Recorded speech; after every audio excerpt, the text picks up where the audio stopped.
자, 이제 대리권의 의의가 나오죠. 간단하게 말씀드리면 대리권은 권리가 아니라 권한이죠. 왜냐하면 나 자신을 위한 것이 뭐죠? 권리고 남을 위한 것은 뭐죠? 권한인데 대리권을 가지고 법률행위를 하면 자신에게 효과가 있는 것이 아니라 남에게 효과하는 건 있으니까 뭐죠? 권한이고요. 이번 대리권의 발생 원인에서 법정 대리권의 발생 원인은 법률 규정인데 내용은 시험 범위가 아니니까 읽어볼 필요도 없고요. 넘겨보시면 임의 대리권의 발생 원인이죠. 조금 어렵게 내려고 할 때는 여기서 좀 쉬운 문제를 내는 것 같아요. 여기서 일단 수권행위라는 말은 대리권을 주는 행위니까 네가 내 대신 대전 가서 아파트 좀 사라 이렇게 얘기하는 게 뭐죠? 수권행위죠. 따라서 명백히 그 안에는 의사표시가 있기 때문에 법률행위인데 이것을 계약으로 볼 것이냐 단독행위로 볼 것이냐에 대해서 우리 통솔과 판례는 계약으로 보지는 않고요. 뭐로 보냐면 단독행위로 봅니다. 그 말은 갑이 을에게 대리권을 일방적으로 주는 거고 을로부터 굳이 뭐 받을 필요 없어요? 승낙을 받을 필요가 없다는 얘기인데 왜 이렇게 해석을 하냐면 우리 민법 117조가 대리인은 행위 능력자일 필요가 없다라고 규정을 두고 있기 때문에 그렇죠. 만약에 대리권을 주는 수권행위를 계약으로 이해해서 을이 승낙을 해야 비로소 대리인이 될 수 있다라고 이해한다면 실질적으로는 제한 능력자는 뭐가 될 수 없죠? 대리인이 될 수가 없기 때문에 그런 거죠. 그 다음에 대리권을 암한테 주느냐 뭔가 주는 이유가 있을 거다. 우리가 기초적 내부관계 또는 기초적 원인관계라고 하고요. 가장 대표적인 것이 뭐 고용이나 위임을 많이 들죠. 예를 들어서 갑이 사장이고 을이 직원이어서 대리권을 줬다. 고용관계고 갑이 을에게 사무처를 부탁했다. 위임인 거죠. 그죠? 근데 문제는 요 기초적 내부관계가 무효가 되거나 취소가 되거나 해소가 됐을 때 수권에 영향을 주느냐 안 주느냐 문제에 있어서 우리 판례는 무인성을 취하고 있다는 점입니다. 다시 말하면 기초적 내부관계가 뭐가 되더라도요. 무효가 되더라도 뭐에는 영향을 안 줍니까? 수권에 영향을 주지 않습니다. 여기서 두 가지를 기억해 두셔야 되는데 첫 번째는 자체 카드에 있는 핵심 판례죠. 자, 이런 문제입니다. 갑이 을과 만나가지고 도박을 했습니다.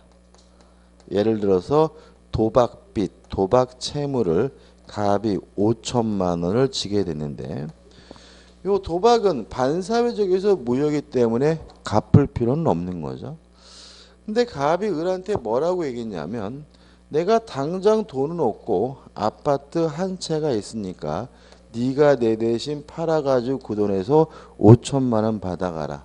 뭐란 거죠? 수권행위를 한 거죠. 그래서 을이 갑의 대리인으로서 병과 매매 계약을 했을 때 요 매매계 효과는 어떻게 되느냐? 갑이 병에게 이전 등기를 해줬을 때 병이 소유권을 취득하느냐? 요 문제거든요. 물론 도박 채무를 변제하는 것은 반사회적에서 무효입니다. 그래도 뭐에는 영향을 안 줘요? 수권행위 영향을 주지 않기 때문에 수권행위는 무효가 아니라 뭐한 거죠? 유효한 거고요. 따라서 을은 적법한 대리인이므로 병은 적법하게 뭘 갖게 돼요? 소유권을 갖게 된다. 이렇게 되는 거죠. 결론만 좀 읽어보시면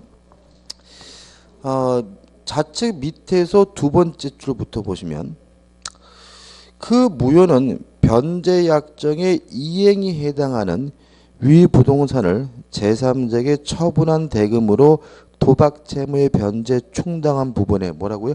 한정되고 위 변제 약정의 이행이 직접 해당하지 아니하는 부동산 처분에 관한 대리권을 도박 채권자의 소유한 행위 부분까지 무효라고 볼 수는 없으므로 이와 같은 사정을 알지 못한 거래 상대방인 제3자가 도박 채무자로부터 그 대리인인 도박 채권자를 통하여 위 부동산을 매수한 행위까지 무효가 된다고 할 수는 없다. 따라서 병은 적법하게 뭘 갖게 되죠? 소유권을 갖게 되죠. 이거나 기억하시고, 그 다음에 사례가 나올 수 있습니다. 이렇게요. 갑이 을과 만나가지고 위임 계약을 하고 갑이 을에게 대리권을 주는 수권 행위를 했는데 을이 예를 들어서 제한 능력자 미성년자였다면, 첫째, 을은 자신이 미성년이란 이유로 수권 행위를 뭐 할 수는 없어요? 취소할 수는 없다. 왜냐하면 갑이 을에게 대리권을 주는 수권 행위는 갑이 을에게 일방적으로 하는 뭐죠? 단독 행위이기 때문에. 그렇지만 위임은 뭐예요? 계약이기 때문에 미성년이라는 이유로 위임 계약은 뭐 할 수 있어요? 취소할 수가 있는 거죠.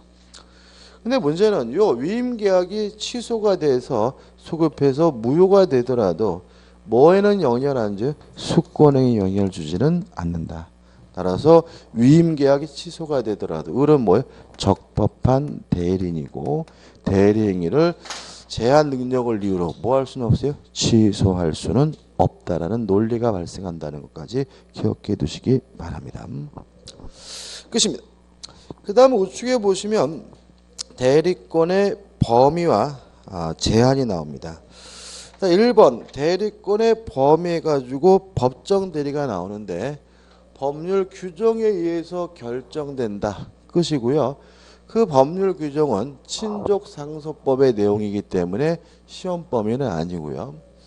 여기서 주의하실 것이 뭐냐면 임의 대리권의 범위죠. 그래서 가 해가지고 임의 대리인이 뭘 할 수 있는지는 수권 행위를 통해서 결정된다 해가지고 핵심 판례가 나와 있단 말이죠. 이 부분은 아주 잘 내는 부분이기 때문에 정리를 좀 해야 된다는 거죠. 자, 정리해 보면 수권 행위를 해석을 해 봤더니 예를 들어서 매도에 관한 수권이 있다면 이 사람은 뭘 할 수 있느냐? 매매 계약을 체결할 수 있을 뿐만 아니라 매매 대금을 수령할 수도 있고 그 대금 지급 기한을 뭐 해줄 수도 있어요? 연기해 주는 것도 가능하다.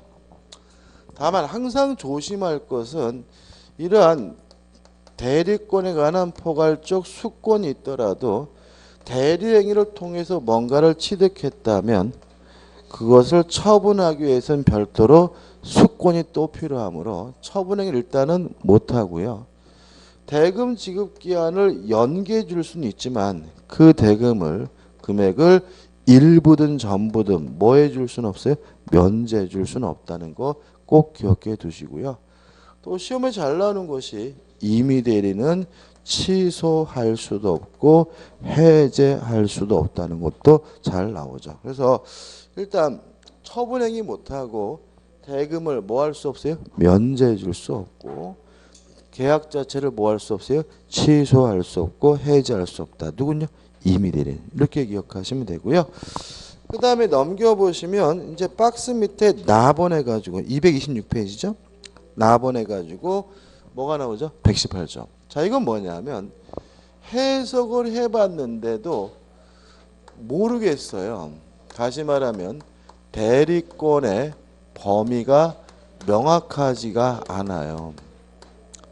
그러니까 이 경우에는 매도에 관한 뭐가 있는 거죠? 수권이 있다고 해석된 거고 이건 좀 다르죠. 대리권이 있긴 한데 뭐죠? 범위가 명확하지 않으면 이때는 우리 민법 118조에서 해결하게 되는데 뭐하고 똑같죠? 부재자의 재산관리인이 할 수 있는 것과 뭐죠? 동일하거든요. 그러면 대리권의 범위가 명확하지 않은 사람이 뭘 할 수 있느냐? 첫째, 보존 행위와 두 번째, 성질이 변하지 그죠? 않는 범위 내에서 이용행위와 계량행위를 할 수가 있는 거죠. 그러면 대리권이 있긴 한데 대리권의 범위가 명확하지 않은 사람은 뭘 못하느냐? 불가능한 경우인데 보존행위와 이용, 계량행위만 할 수 있기 때문에 처분행위는 못하고요. 또 성질이 변하지 않는 범위 내에서 이용, 계량행위를 할 수가 있기 때문에 역으로 말하면 성질이 변하는 이용행위도 할 수 없고 계량행위도 뭐죠? 할 수가 없는 거죠. 교재에 보시면 뭐가 이용행위고 계량행위인지 나와 있거든요. 한번 읽어보셔야 되고요. 가장 중요한 건 상식적으로 이해가 안 될 수 있는 것은 뭐냐면 요 성질이 변하지 않는 이용행위 속에 무엇도 포함하는 거죠? 임대도 포함된다는 거죠. 왜냐하면 본인의 부동산을 임대하는 것은 처분행위가 아니라 이용행위고요.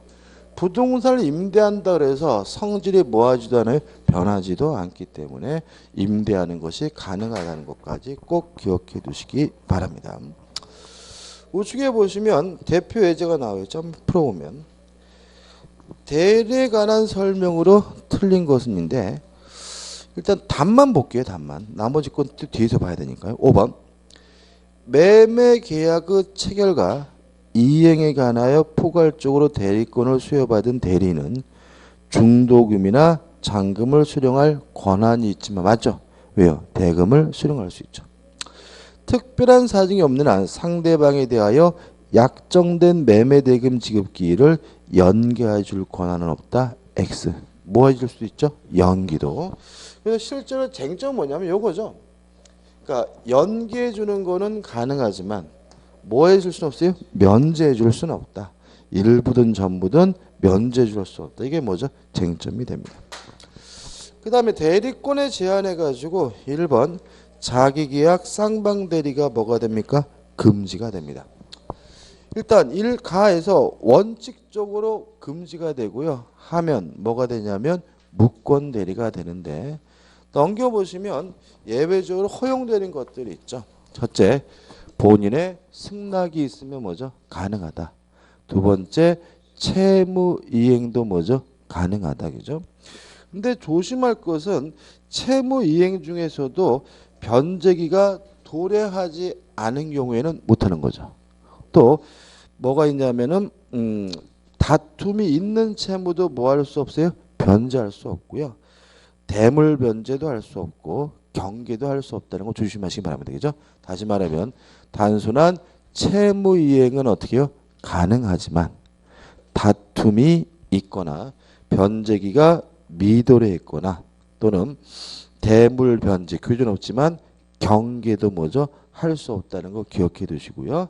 따로 기억할 것은 교재에 나와 있는 것처럼 등기 신청 어떻게 해요? 쌍방대리가 가능하다는 것도 꼭 기억해 두셔야 됩니다. 효과 하면 안 되고요. 하면 뭐가 되냐면 무권대리가 되죠. 그 다음에 2번 공동대리입니다. 이건 뭐 간단하게 정리를 할 수가 있는데 시험 문제는 잘 나오는데 이렇게 정리해 볼 수 있죠. 대리인이 수인 여러 명이면 원칙적으로 각자가 대리를 합니다. 다시 말하면 각자 대리가 뭐예요? 원칙이죠. 다만 대리인이 여러 명이고 여기다가 공동으로 하라는 제한이 있으면 이때는 공동으로 해야 되는 뭐가 되죠? 공동 대리가 되고요. 만약에 공동 대리인데도 불구하고 위반해서 혼자 대리 행위를 하게 되면 그건 뭐가 되죠? 무권 대리가 됩니다. 기억해 두시고요. 근데 첨부할 것은 뭐가 있냐면 그럼 뭘 공동으로 하느냐? 의사 결정만 공동으로 하면 된다는 거죠. 따라서 능동 대리는 공동으로 해야 되지만 수동 대리는 굳이 공동으로 할 필요는 없습니다. 왜냐하면 수동 대리는 누가 의사 표시를 하는 거죠? 상대방이 의사 표시를 하는 거니까 대리인 측에서는 실질적으로 뭐 할 일이 없죠? 의사를 결정할 일이 없기 때문에요. 그 다음에 마지막으로 공동대리의 가장 대표적인 예가 뭐라 그러죠? 친권자다까지 기억하시면 되고요. 은근히 잘 나오니까 잊지 마시기 바랍니다. 그다음 우측에 보시면 이제 뭐가 나오냐면 대리권 남용이 나옵니다. 일단 개념을 먼저 읽어볼게요. 대리인이 대리권 범위 안에서 대리행위를 한 경우에요. 그럼 이거는 유권대리입니다. 쉽게 말하면 대리권도 없이 남의 물건을 팔아먹는 거는 대리권 남용이 아니라 뭐죠? 무권대리인 거고요.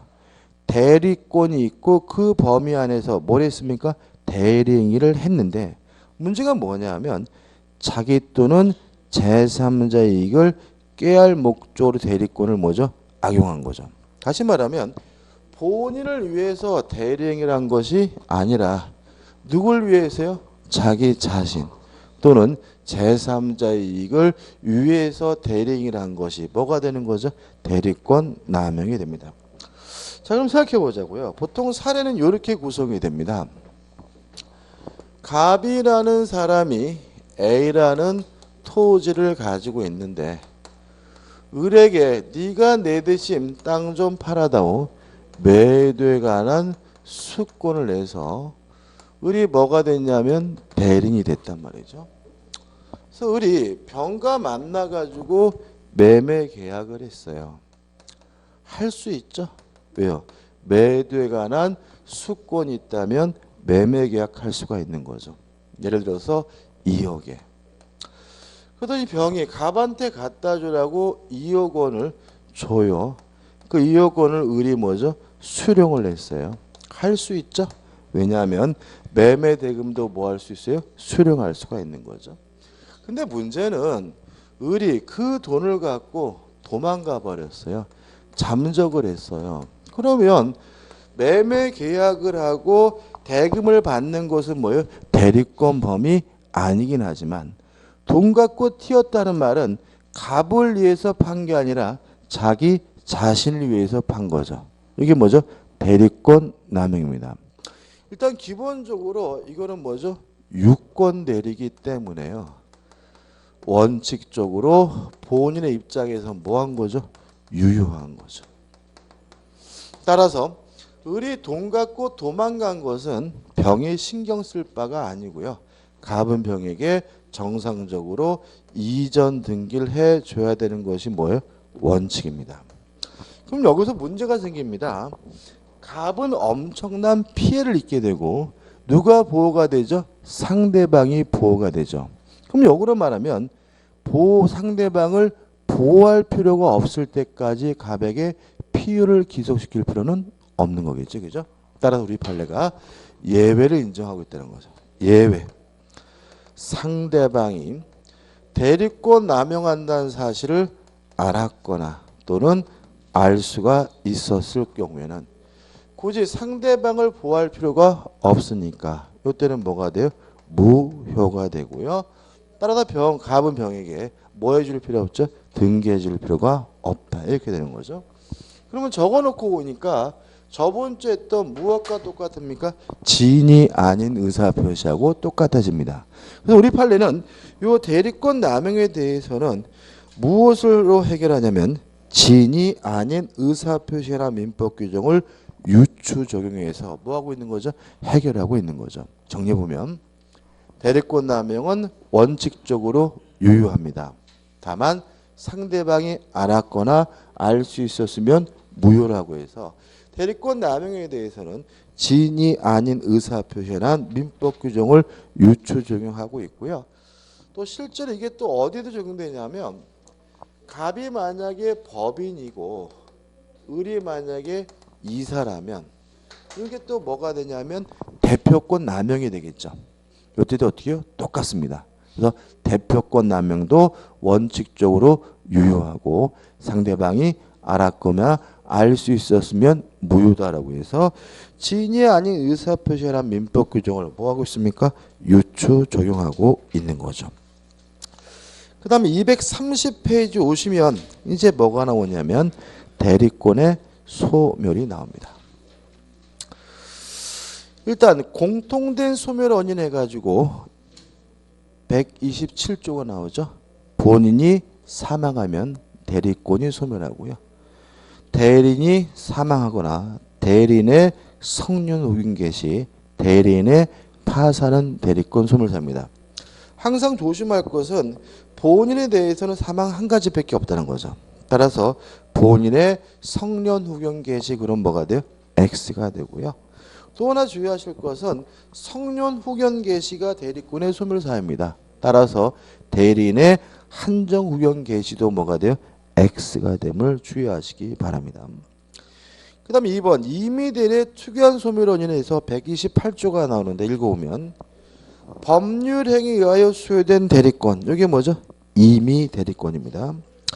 임의대리권은 전조의 경우 외에 그 원인된 법률관계의 종류에 의하여 소멸한다는 말은 임무를 완수하면 시킨 일 하면 임의대리권은 뭐가 되죠? 소멸된다는 거죠.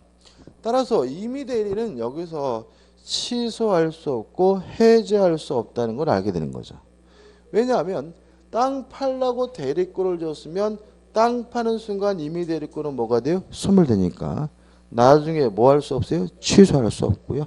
해제할 수도 없다. 다시 말하면 임의대리는 시킨 일 하면 임무를 완수하면 대리권이 뭐가 돼요? 소멸되기 때문에 취소할 수 없고 해제할 수 없음을 주의하시기 바랍니다. 문제 한번 풀어볼까요? 문제. 프린트 문제입니다. 프린트의 19번입니다. 작년도 문제죠. 19번.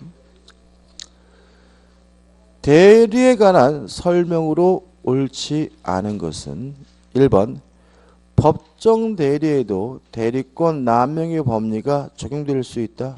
맞습니다. 다시 말하면 이 대리권 남용은 임의대리, 법정대리 따지지 않아요.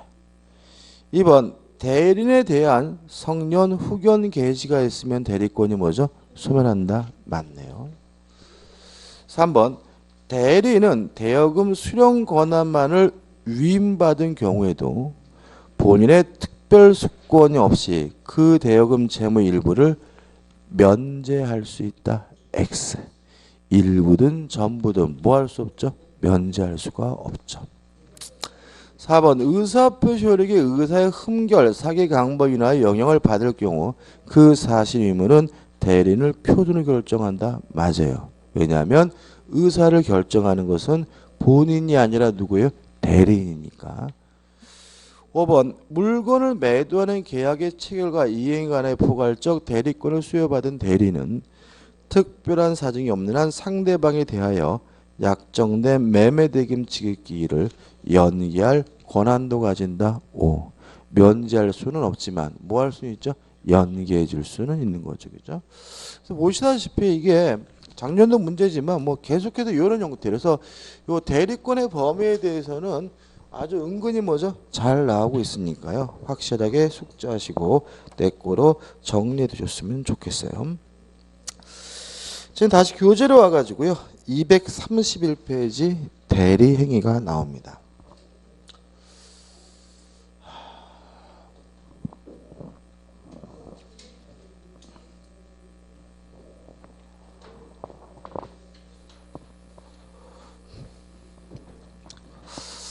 자, 이런 문제죠. 갑이 본인이고 을에게 네가 내 대신 대전 가가지고 아파트 좀 사라라고 대리권을 줘서요. 을에게 뭐가 됐냐면 대리인이 됐단 말이죠.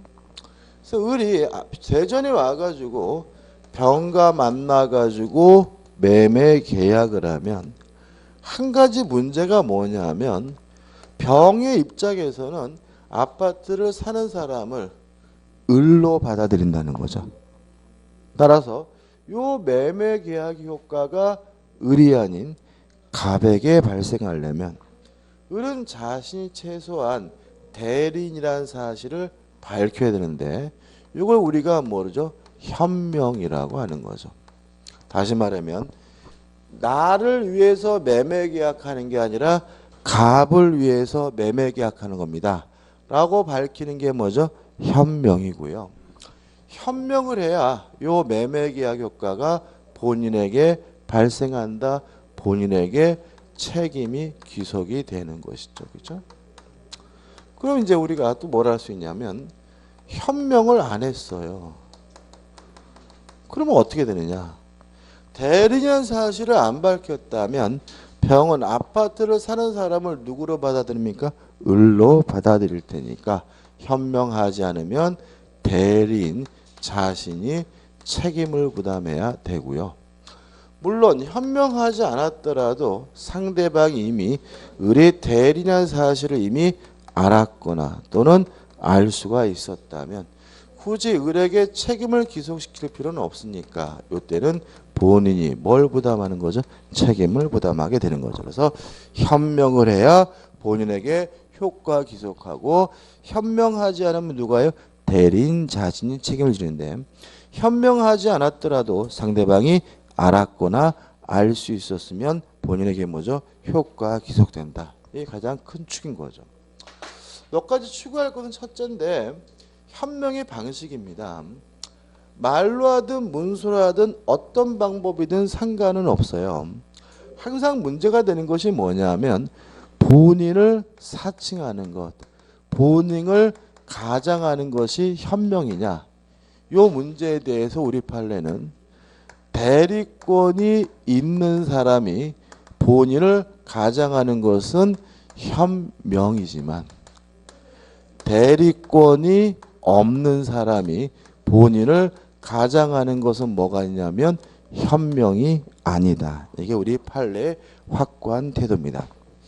따라서 대리권이 있어야 비로소 뭐가 돼요? 현명이 되는 거예요. 판례 하나 소개시켜 드릴 텐데요. 좀 어려울 수 있는데 일단 우리가 다음 주 무권 대리를 할 건데 무권 대리든 표현 대리든 반드시 뭐가 필요해요? 현명이 필요해요. 현명이 없으면 무권 대리도 아니고 무엇도 아니에요? 표현 대리도 아니다. 그죠? 좀 기억해 두시고 판례는 좀 소개시켜 드리면 들으시면 되는데 오늘 너무 진도를 좀 빨리 나가는 것 같아가지고요. 자, 갑이라는 사람이 임대 아파트를 건설을 했어요. 임대 아파트를 건설해 들으시면 되는 겁니다. 건설을 해서 직접 스스로가 임대하기 어려우니까 을이라는 사람에게 임대할 수 있는 수권을 준 거죠. 그래서 을이 뭐가 된 거예요? 대리인이 된 거예요. 대리인이 돼가지고요. 임대 아파트를 뭐 하게 되냐면 병등 수분양자에게 뭘 하게 되는데 임대를 하게 되는데 요 을이 갑을 사칭했어요. 이해되시나요? 그죠? 지금 임대하라고 뭘 줬어요? 대리권을 줬더니 지가 마치 갑인 것처럼 해가지고 아파트 주민들에게 뭘 했어요? 임대를 했어요. 그죠? 그러면 요 갑을 사칭하는 것이 현명이냐 라고 따질 때는 먼저 을에게 대리권이 있는지 없는지를 따져봐야 되겠죠. 대리권이 있어요? 없어요? 있죠. 따라서 갑을 사칭하는 것은 유효한 현명이니까 갑에게 뭐가 있는 거예요? 효과가 있는 거죠. 따라서 병등 주민들은 300가구라고 할게요. 300가구는 아무 문제 없이 잘 살았어요. 근데 문제는 뭐냐면 임대 아파트 같은 경우에는 일정 시간이 지난 대충 5년 정도 지나면 분양으로 전환되는 경우가 있거든요. 그죠? 그래서 지금 5년이 지나가지고 분양으로 전환돼가지고 을과 병들이 뭘 하게 되냐면 매매 계약을 하게 돼요. 누구하고요? 갑을 사칭하고 있는 을이가. 병들은 을과 계약해서 아무 문제 없었죠. 그러니까 뭐죠? 아직도 을이 뭐죠? 갑인 줄 알고 을과 만나서 뭐죠? 매매 계약을 했단 말이죠. 그러면 얘는 원래 임대할 대리권이 있는 거죠. 근데 뭘 했어요? 매매를 했으니까 가지고 있는 권한을 넘은 거죠. 이때 가지고 있는 권한을 넘었다. 권한을 넘는 표현들이가 성립될까요? 안 될까요? 성립되지? 성립돼 안 돼? 다시 한번. 표현들이든 무권들이든 성립하려면 반드시 뭐가 필요해요? 현명이. 그죠? 그럼 다시 한번 생각해 보자고요. 갑을 사칭했다란 말이 나오면 을에게 대리권이 있는지 없는지를 따져봐야죠. 을에게 매매할 대리권이 있어요, 없어요? 없죠. 그죠? 임대할 권리만 주잖아요. 그죠? 따라서 대리권 없는 사람이 본인을 사칭한 거니까 요 매매 계약에 대해서 뭐가 없는 거예요? 현명이 없는 거예요. 따라서 무권대리도 표현들이 일단 성립할 수 없다는 게 판례예요. 다시 말씀드릴게요. 본인을 사칭하는 것이 가장하는 것이 현명이 되려면 뭐가 있어야 돼요? 대리권이 있어야 됩니다. 따라서 대리권 없는 사람이 본인을 가장하는 것은 뭐가 아니에요? 현명이 아니므로 무권대리도 표현들이도 뭐 되지 않습니까? 성립되지 않는다는 거 좀 조심하셔야 돼요. 이해되시죠? 그죠? 그 다음 예외입니다. 현명주의에 대한 예외로서 두 가지를 기억하시면 되는데 첫째, 수동대리는 상대방 측에서 현명을 합니다. 다시 말하면 을에게 너한테 하는 게 아니라 갑한테 한다는 사실을 누가 밝혀야 돼요? 상대방 측에서 밝혀야 되고요. 두 번째로 아예 현명할 필요가 없는 경우가 있다. 그죠? 다시 말하면 현명하지 않아도 당연히 본인에게 효과가 발생하는 경우가 있는데 상행위는 현명할 필요가 없고요. 또 부부간에 일상 가사 대리권을 행사할 때도 뭐 할 필요 없습니까? 현명할 필요가 없다까지 기억해 두시면 됩니다. 그것이고요. 이 정도 우리가 정리하시면 됩니다. 그 다음에 233페이지 오시면 대리인의 능력이 나오죠. 일단 117조 행위 능력점을 요하지 않습니다. 따라서 미성년자 피한정 후견인 피성년 후견인도 뭐가 될 수 있어요? 대리인이 될 수 있죠.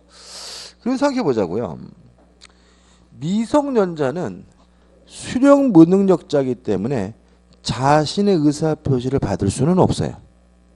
그렇지만 대리인으로서 본인의 의사표시는 수령할 수가 있어요. 왜 그러냐면 대리는 의사표시를 하는 능동대리뿐만 아니라 의사표시를 받는 수동대리도 할 수가 있는데 제한 능력자도 뭐가 될 수 있어요? 대리인이 될 수가 있죠. 다시 합쳐 보시면 제한 능력자는 수령 무능력자이기 때문에 자신의 의사표시를 뭐 할 수는 없어요? 수령할 수는 없죠. 다만 대리인으로서 누구의 의사표시는요? 본인의 의사표시는 수령할 수가 있다. 왜냐하면 제한 능력자도 뭐가 될 수 있어요? 대리인이 될 수가 있으니까 조심하시고요. 다만 행위 능력은 필요 없지만 뭐는 필요합니까? 의사 능력은 필요하다. 꼭 기억해 두셔야 되겠죠. 그 다음 하단에 3번 대리행의 하자가 나오는데 1번 원칙해서 넘겨보시자 말이죠. 일단 우리가 의사를 결정하고 의사를 표시하고 법률행위를 하는 것도 다 누구예요? 대리인인 거죠. 따라서 의사 결정 과정에 하자가 있었는지 없었는지 또 의사와 표시가 일치됐는지 안 됐는지 또 선인지 악인지 과실이 있는지 없는지 다 누구만을요? 대리인만을 가지고 따지고요.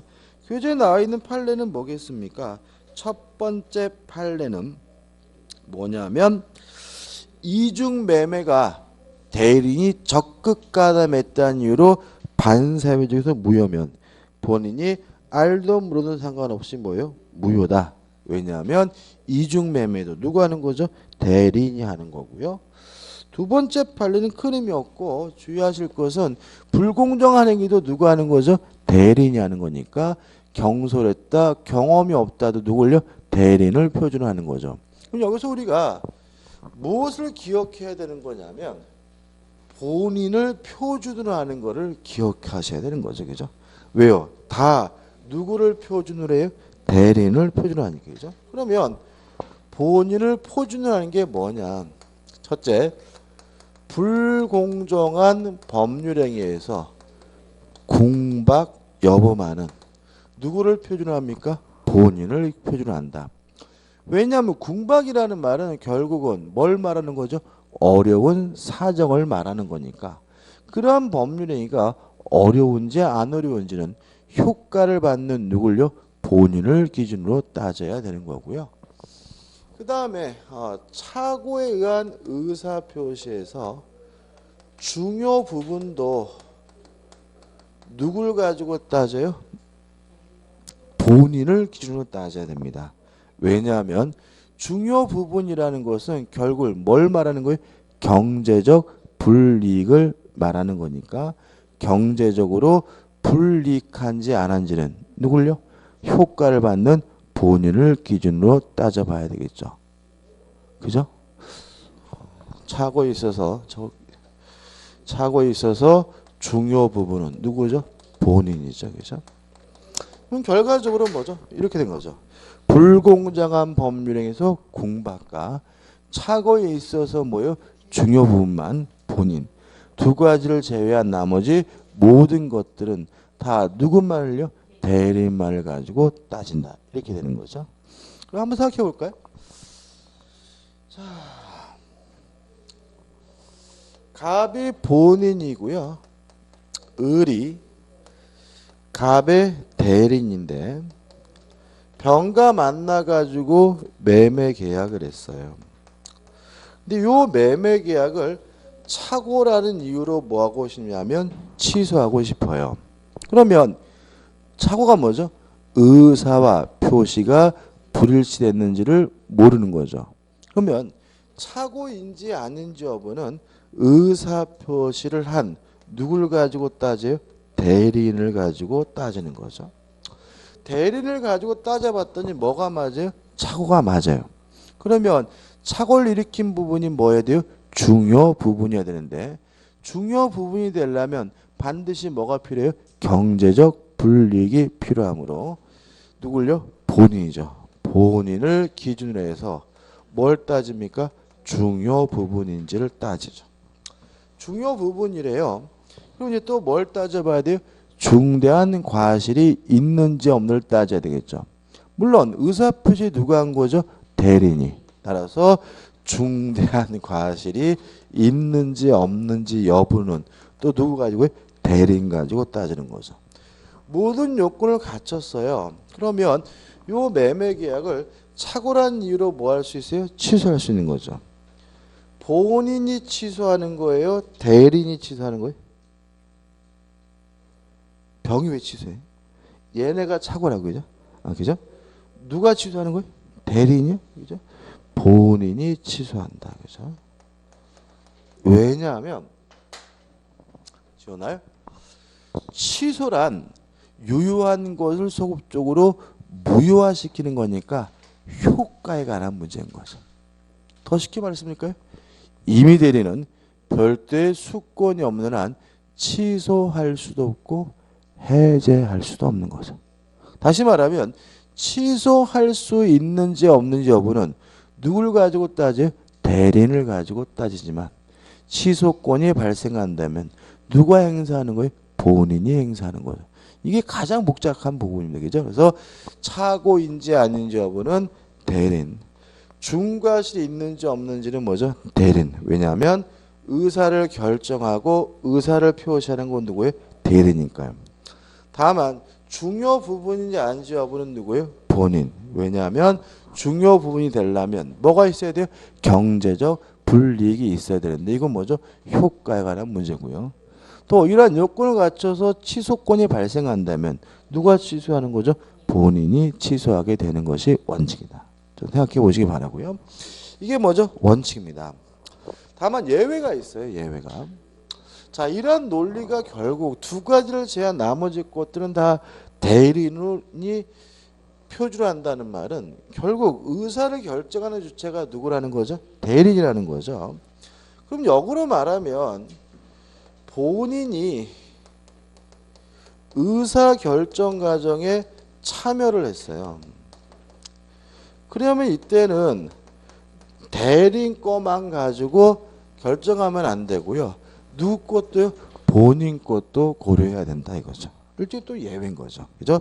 대리인이 혼자 의사결정한 것이 아니라 본인이 뭐 했다고요? 의사결정 과정에 참여했다면 이제는 누구 것도 고려해야 돼? 본인 것도 고려해야 됩니다. 그죠?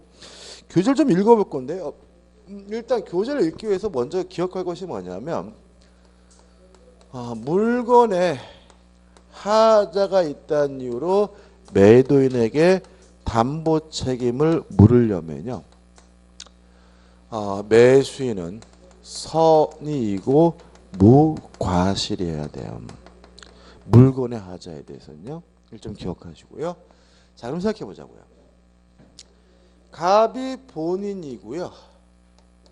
을이 대리인인데 갑을 대리해서 병으로부터 을이 뭘 샀냐면 자전거를 샀어요. 근데 문제는 이 자전거가 브레이크가 제대로 작동 안 하는 자전거였어요. 그러면 물건에 뭐가 있는 거죠? 하자가 있는 거죠. 근데 문제는 본인은 이 자전거에 하자가 있다는 사실에 대해서 악이고요. 을은 선이고 무과실이에요. 이랬을 때 병에게 담보 책임을 주장할 수 있습니까? 없습니까? 있다. 그죠? 왜냐하면 선인지 과실이 있는지 없는지는 누구만 가지고 따져? 대리인. 본인 건 고려하지 않거든요. 따라서 본인이 알든 모르든 상관없이 얘네들은 뭐인 거예요? 선이고 무과실이니까 갑은 병에게 하자 담보 책임 뭐 할 수 있는 거예요? 물을 수가 있는 거예요. 그죠? 두 가지를 제외하고는 다 누구만 가지고 따진다고요? 대리인만 가지고 따지니까요. 이게 뭐예요? 원칙이에요. 근데 만약에 갑이 을의 의사결정 과정에 참여를 했어요. 갑이 을한테 네가 가서 그 자전거 사라고 자전거를 사라고 뭘 했어요? 지시를 했어요. 그럼 누구 것도 고려해야 돼요? 갑의 것도 고려해야 되니까 이때는 얘네는 뭐인 거예요? 악이고 따라서 하자 담보책 물을 수가 없는 거예요. 이게 뭐예요? 예외예요. 규자 물고 예외. 그러나 특정한 법률 행위를 위임한 경우에 대리인이 본인의 지시에 쫓아 그 행위를 한 때에는 그러면 누구 것도 고려해야 돼요? 본인 것도 고려해야 되는 거죠. 따라서 본인은 자기가 안 사정 또는 과실로 인하여 알지 못한 사정에 관하여 대리인의 부지, 선의를 주장하지 못한다. 예컨대 연결되는 겁니다. 이게 매수인이 대리인을 통하여 매매 계약을 체결한 경우 본인이 매수인이 매매 목적물의 하자를 알고 있었다면 대리인을 몰랐더라도 매도인에 대한 하자 담보책임 물을 수가 없습니다. 왜냐하면 본인이 뭐 했기 때문에 지시했기 때문에 그렇죠. 그래서 연결되는 거니까 좀 주의하시기 바랍니다. 제4절 대리효과 본인에게 직접 기속되고요. 2번 대리인의 불법행위에 대해서는 본인이 책임지지 않습니다. 왜요? 대리는 법률행위에 한해서만 허용되고요. 사실행위나 불법행위에 대해서는 대리가 뭐 되잖아요? 허용되지 않기 때문에요. 2번 본인의 능력입니다. 일단 본인은 의사 능력자일 필요도 없고요. 행위 능력자일 필요도 없고 뭐만 있으면 돼요? 권리 능력만 있으면 돼요. 이게 만약 헷갈린다면 본인을 뭐로 집어넣으면 돼요? 미성년자. 그죠? 다시 말하면 한 살 먹은 아이예요. 그러면 법정들인 친권자가 있는 거잖아요. 다시 말하면 법정들이 있을 때 본인은 한 살 먹어도 상관없다. 다시 말하면 의사 능력도 필요 없고 행위 능력도 필요가 없는 거죠. 근데 조심할 것은 뭐냐면 수권행위는 누가 하는 거죠? 본인이 하는 거죠. 네가 내 대신 대전 가서 아파트 좀 사. 누가 한 거죠? 본인이 한 거니까 수권행위를 할 때는 본인에게 뭐가 필요합니까? 능력이 필요하다는 거 주의하시기 바랍니다. 그 다음 넘겨보시면 이제 오늘의 마지막으로서 이제 뭐가 나오냐면 복대리가 나오고 있습니다. 일단 의는 대리인이 선임한 본인의 대리인을 우리가 뭐죠? 복대리인이라고 한다. 그죠? 그래서 예를 들어서 설명을 드리면 이런 문제죠. 예를 들어서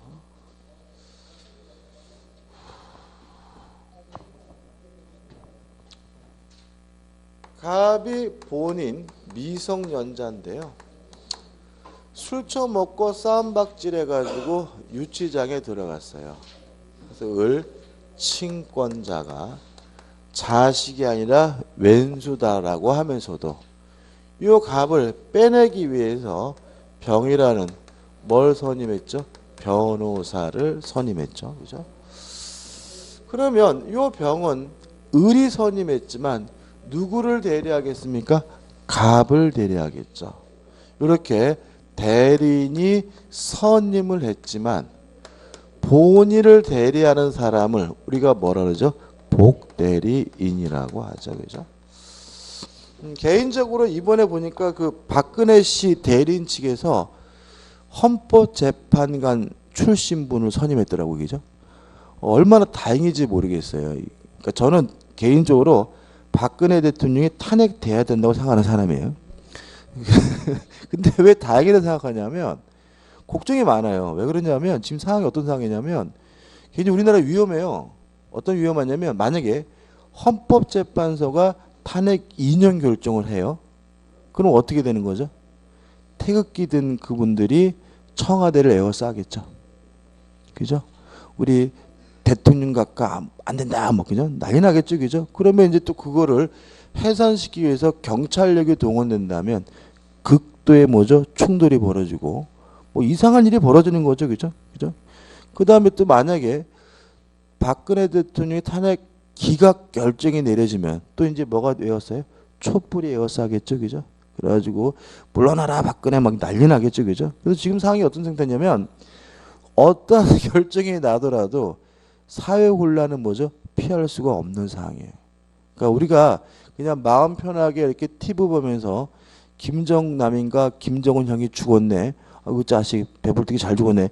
이런 거 할 때가 아닌 거예요. 지금 우리나라 굉장히 지금 뭐예요? 위기에 처해져 있습니다. 그래서 그 다음에 헌법재판소 재판관들 입장에서는 엄청난 스트레스일 것 같아요. 제가 만약에 헌법재판관이라면 뭐 어떤 결정을 내리더라도 뭘 피할 수 없어요? 사회의 혼란을 피할 수 없는 상태인 거죠. 근데 다시 말하면 이런 상태를 만든 거에 가장 중요한 책임은 누가 지고 있는 거냐면 정치인들이 진 거예요. 정치인들이 이렇게 몰아간 거예요. 항상 보면은 저는 굉장히 마음에 안 드는 게 뭐냐면 옛날에 간통죄가 위헌이냐 아니냐 이게 문제가 됐었잖아요. 그죠? 기억나시죠? 그죠? 그러면 이게 원래는 정상적이라면 간통죄를 폐지할지 말지는 국회에서 결정해야죠. 국회의원들이 토론도 하고 공청회도 하고 싸움도 하고 그죠? 오랜 시간에 하다가 아 간통죄는 폐지하면 되겠다. 그러면 법에서 뭐예요? 폐기하면 되는 거잖아요. 근데 이거를 어디다 던져버려요? 헌법재판소에다. 그죠? 옛날에 또 동성동본 불원도 위원이잖아요. 그죠? 그것도 결혼할 수 있느냐 없느냐 난리가 났잖아요. 그죠? 그것도 어떻게 해야 되는 거예요? 국회에서 국회의원들이 모여서 뭐예요? 토론도 하고 싸움도 하고 뭐죠? 격렬한 토론 속에서 합의점을 도출해야 뭐가 없는 거예요? 혼란이 없는 건데 그것도 어디다 맡겨버렸어요? 헌법재판소에다. 그러니까 이게 제가 가면 옛날에 그 판사분 중에 자살한 분이 한 분 계세요. 판사분 중에서 그분이 유언장에 뭐라고 써놨냐면 나는 사회의 쓰레기 하치장이다 이런 말을 썼어요. 그러니까 모든 골마 털어지고 모든 사회 악이 어디로 모이는 거예요? 법원으로 모이는 거예요. 그러니까 판사가 엄청난 뭘 받는 거예요? 스트레스를 받는 거죠. 그러니까는 뭐 결국은 판사 요즘 같은 시절에 판사라고 해서 어디 가서 젠체도 못 하잖아요. 그죠? 판사라고 해서 야 이마 나 판사 바깥 깎아줘요. 판사라고 해서 음주운전하다 걸리면 안 잡아줘요? 과거는 그랬겠죠. 근데 지금은 음주운전하다 판사 걸리면 신문에 대서특필 내죠. 그죠? 판사는 그냥 인생이 아웃이잖아요. 그러니까 이 사람은 대외적으로는 젠체도 못하고 하는 일은 뭐예요? 그냥 쓰레기 하치장 같은 일만 24시간 계속 하는 거죠. 그래서 그 양반이 자살을 했어요. 그러니까 이 판사가 굉장히 힘든 일이거든요. 근데 이런 사법부가 조금이라도 편해지려면 국회가 정상적으로 뭐예요? 돌아가야 되는 거예요. 국회가 그런 갈등과 분쟁을 뭐 해줘요? 해소해야죠. 그걸 하려고 매요 300명이 필요한 거잖아요. 싸우라고. 뭘요? 지들 이익을 위해서 싸우는 게 아니라 자기 이념과 사상을 가지고 뭐죠? 간통죄가 폐지돼야 되는지 말아야 되는지를 싸우라고 뽑아놨는데 자꾸 어디다 던져버려요? 헌법재판소에 던져버리는 거죠. 그죠? 그러니까 웃긴 거죠. 그러니까 어떻게 보면은 300명보다 9명의 헌법재판관이 더 센 거잖아요. 지금 상황이. 말이 안 되는 거죠. 그죠? 더더구나 이번에도 결국은 뭐예요? 그냥 별로 심리도 안 했어요. 박근혜 대통령이 탄핵 소추해야 될 건지 말이야 되는데 저는 심리도 안 하고 그냥 대충 뭐죠? 지들이 많으니까 뭐죠? 통과시켜버리는 거잖아요. 그리고 나서 어디 던져놨어요? 헌법재판소에다가. 저는 탄핵 소추해야 된다 생각해요. 근데 문제는 뭐냐면 탄핵 소추 결정이든 기각 결정이든 그러한 분쟁이 좀 완화되려면 판결이 멋있어야 돼. 무슨 말이겠습니까? 그러니까 헌법재판소 판결이 누가 봐더라도 야 맞네. 진짜 그럴듯하네. 야 진짜 헌법재판관은 딱지띠게 해서 다는 게 아니네. 라고 인정이 돼야 뭐죠? 그 분쟁이 뭐가 돼요? 완화가 되는데 판결문이 멋있으려면 원고와 피고가 잘 싸워야 돼. 무슨 말이에요? 판사는 주장하는 것에 대해서만 옳고 그름을 판단해 주는 거잖아요. 그죠? 따라서 원고와 피고가 주장을 어떻게 해요? 멋있게 가열차게 열심히 싸워줘야 뭐가 나오는 거예요? 멋있는 판결이 나오는데 박근혜 대통령의 대리인들은 싸우지를 않고 있어요. 그냥 제가 그 엊그제 보니까 헌법재판소 재판관이 그 대리인한테 이런 얘기까지 했어요. 당신들 그렇게 하는 거는 변호사 윤리강령에 위배된다. 이게 왜 그러냐면요. 변호사가 나오면 자기 의뢰인에게 유리하게 변론을 해야 되잖아요. 그죠? 근데 이 사람들은 어떤 상태냐면 그냥 박근혜는 지들 스스로가 탄핵될 거라고 미리 결정을 했어요. 미리 결정을 해버리고 되긴 될 건데 늦게 돼야 된다 해서 뭐 하는 거죠? 시간 지연수를 쓰고 있는 거거든요. 그죠? 다시 말하면 대리인이라도 스스로가 박근혜는 탄핵이 되지 않을 거라고 뭐요? 굳게 믿고 신념하에 뭐죠? 변론을 해야 멋있고 그게 뭐죠? 멋있는 판결이 나오는데 이 거지 같은 이들이 지들도 벌써 뭐죠? 탄핵됐다고 생각하고 계속 뭐예요? 연기자증 고용태가 불륜이고 채널 부위 그게 뭔 상관인데 그러니까 아무 상관없는 거 가지고 막 계속 뭐 하는 거죠. 그러니까는 헌법재판관이 뭐예요? 윤리강령 유비된 데까지 얘기까지 했단 말이죠. 그죠? 근데 다행히 이제 뭐예요? 헌법재판소 재판관이셨던 분이 대표 대리인으로 오셨더라고요. 그죠? 그러면 좀 그분이 좀 어떻게 좀 잘 다퉈주고 그죠? 그러니까 시기가 중요한 건 아닌 것 같아요. 지금 제가 봤을 때는 3월 중순이나 3월 초나 3월 말이나 보름 열흘 뭐 얼마나 차이 나겠어요. 그죠? 그게 중요한 건 아닌 것 같고 결정이 뭐여야 돼요? 가장 합리적인 모습으로 도출이 돼야 되고 그러려면 누가요? 대리인들이 뭐죠? 잘 싸워줘야 돼. 그래서 아주 그냥 저는 뭐랄까요? 그래도 법을 전공한 사람으로서 아주 그냥 그 노인네들 그 말하는 거 보면 그냥 가서 그냥 팍 때려줬으면 좋겠어. 아까 그게 그 변론이 아니에요. 계속해서 박근혜 대통령을 막 콘으로 몰고 있어요. 지들이 계속 몰고 있어요. 뭐 하려고요? 연기시키려고. 근데 그렇게 하면 안 되는 거죠. 지들도 뭐예요? 승소하려고 해야 이게 판결이 멋있어지는. 그러니까 재판부 입장에서 빨리 하려고 그러죠. 왜요? 다투질 않으니까. 다투질 않으니까 재판부 입장에서는 뭐예요? 심리할 게 없는 거야. 그러니까 뭐예요? 빨리빨리 가자는 거예요. 왜요? 그쪽에서 다퉈줘야 합리적인 주장을 해야 뭐죠? 재판이 되는데. 그죠? 걱정이 그래서 아무튼 김정남은 왜 죽었는지 모르겠는데. 김영남인가요? 김정남인가? 아무튼 간에 변호사니까 또 떠오르네. 그죠? 아무튼 이런 경우란 말이죠. 그죠? 괜히 또 시간 잡아먹었네. 자, 요거 가지고 보자고요. 그죠? 자, 의미 성질해 가지고 법적 성질에 나오죠. 1번. 복대리는 뭡니까? 대리인입니다. 다시 말하면 본인을 대리한다는 말은 복대리인도 스스로 뭐 한다는 얘기예요? 의사를 결정한다는 얘기니까 뭐는 아니죠? 사자는 아니고요. 2번 복대리는 대리인 자기 이름으로 선임한 자. 이게 무슨 말이냐면 이런 얘기입니다. 만약에 예를 들어서 갑이 본인이고 을이 갑을 대리해서 병을 선임했으면요, 요 사람은 갑의 또 다른 대리인인 거예요. 복대리인이 아니에요. 복대리인이 되려면 누가 스스로 가요? 대리인 스스로가. 대리인 자신의 이름으로 선임한 사람만이 뭐죠? 복대리인이 되고요. 3번, 병이 선임됐더라도 의뢰 대리권 당연히 뭐 되지 않습니까? 소멸되지 않고요. 그 다음에 4번, 얘는 항상 무슨 대리인이죠? 임의 대리인이다. 왜냐하면 누가 선임했든지 간에 선임이라는 말은 뭘 말하는 거죠? 수권 행위를 말하는 거니까 항상 복대리는 뭐일 수밖에 없어요? 임의 대리인일 수밖에 없고요. 2번, 대리인의 복인권과 책임해가지고 하단에 2번 임의 대리인의 복인권과 책임이 나옵니다. 이번은 법정문입니다. 그죠? 자, 설명드리고 읽어볼게요. 일단 임의 대리인은 복대리인 선임할 수가 없습니다. 다만 본인의 승낙이 있거나 부득이한 사유가 있어야 선임할 수가 있습니다. 우측의 맨 위입니다. 대리권이 법률 행위에 의하여 부여된 경우, 이게 뭐죠? 임의 대리인이죠. 대리는 본인의 승낙이 있거나 부득이한 사유가 있는 때가 아니면 복대리인 선임하지 못한다는 말은, 선임하지 못하지만 승낙이 있거나 부득이한 사유가 있어야 뭐 할 수 있어요? 선임할 수 있다는 뜻이 되고요. 판례 의미 없습니다.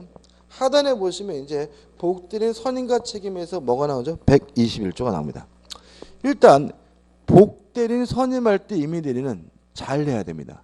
만약에 선임 감독을 제대로 못해서 본인에게 피해를 끼쳤다면 본인에게 뭘 져야 돼요? 책임을 져야 됩니다.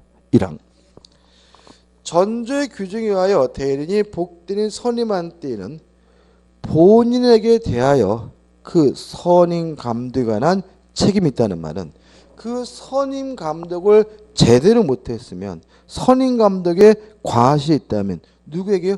본인에게 뭐죠? 책임을 져야 된다는 얘기죠. 그럼 이왕 항상 그러느냐? 아니다. 복대리인을 특별히 본인이 지명한 경우에는 복대리인에게 문제가 있다는 사실을 알면서 통지하지 않았거나 해임하지 않은 경우에는 뭘 져요? 책임을 집니다. 이항, 대리인이 본인의 지명에 의하여 복대리인을 선임한 경우에는 그 부적임 또는 불성실함을 알고 본인에게 대한 통지나 그 해임을 태만한 때가 아니면 책임이 없다라고 되어 있죠. 그죠? 무슨 말 이해하셔야 되고. 넘겨보시면 이제 법정들이 나옵니다. 일단 친권자나 후견인과 같은 법정 대리는 자유롭게 복대리는 뭐 할 수 있어요? 선임할 수가 있어요. 다만 책임은 강화돼 가지고 선임 감독에 대해서 무과실 책임을 지는데, 다만 부득이한 사유가 있다면 임의 대리인과 마찬가지로 과실 책임으로 뭐가 되죠? 전환이 되죠. 그죠? 보자고요. 122조입니다. 법정 대리는 그 책임으로 복대리인 선임할 수 있다라는 말은 자유롭게 선임할 수 있는 대신 그 책임이라는 말은 전적으로 모든 것에 대해서 뭘 져요? 책임을 진다, 무과실 책임을 진다는 얘기고요.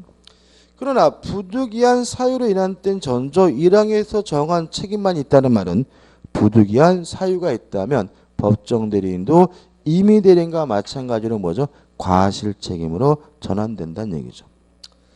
하단에 보시면 3번 복대리인의 지위가 나옵니다. 일단 123조가 나오는데 그 법조를 보기 전에 좀 생각해 볼 것은, 일단 병은 본인을 대리하는데 그 대리권이 누구로부터 나왔냐면 대리인의 대리권으로부터 나왔죠.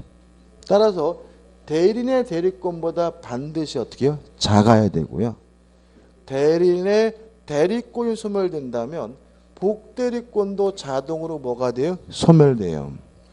그렇지만 어차피 누구를 대리하죠? 본인을 대리하는 사람이죠. 그래서 법조를 보시면 123조 1항 복대리는 그 권한 내에서 누구를 대리합니까? 본인을 대리합니다.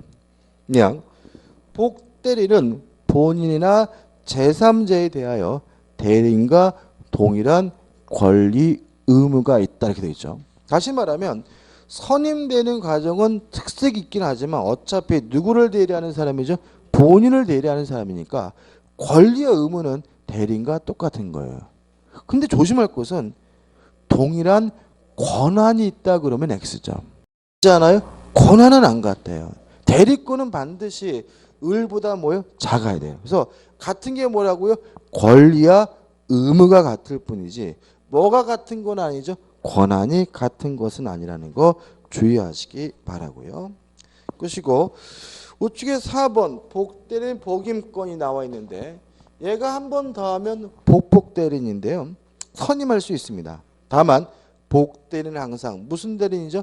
임의 대리인이기 때문에 본인의 승낙이 있거나 부득이한 사유가 있어야지만 복복대리인 선임할 수가 있고요.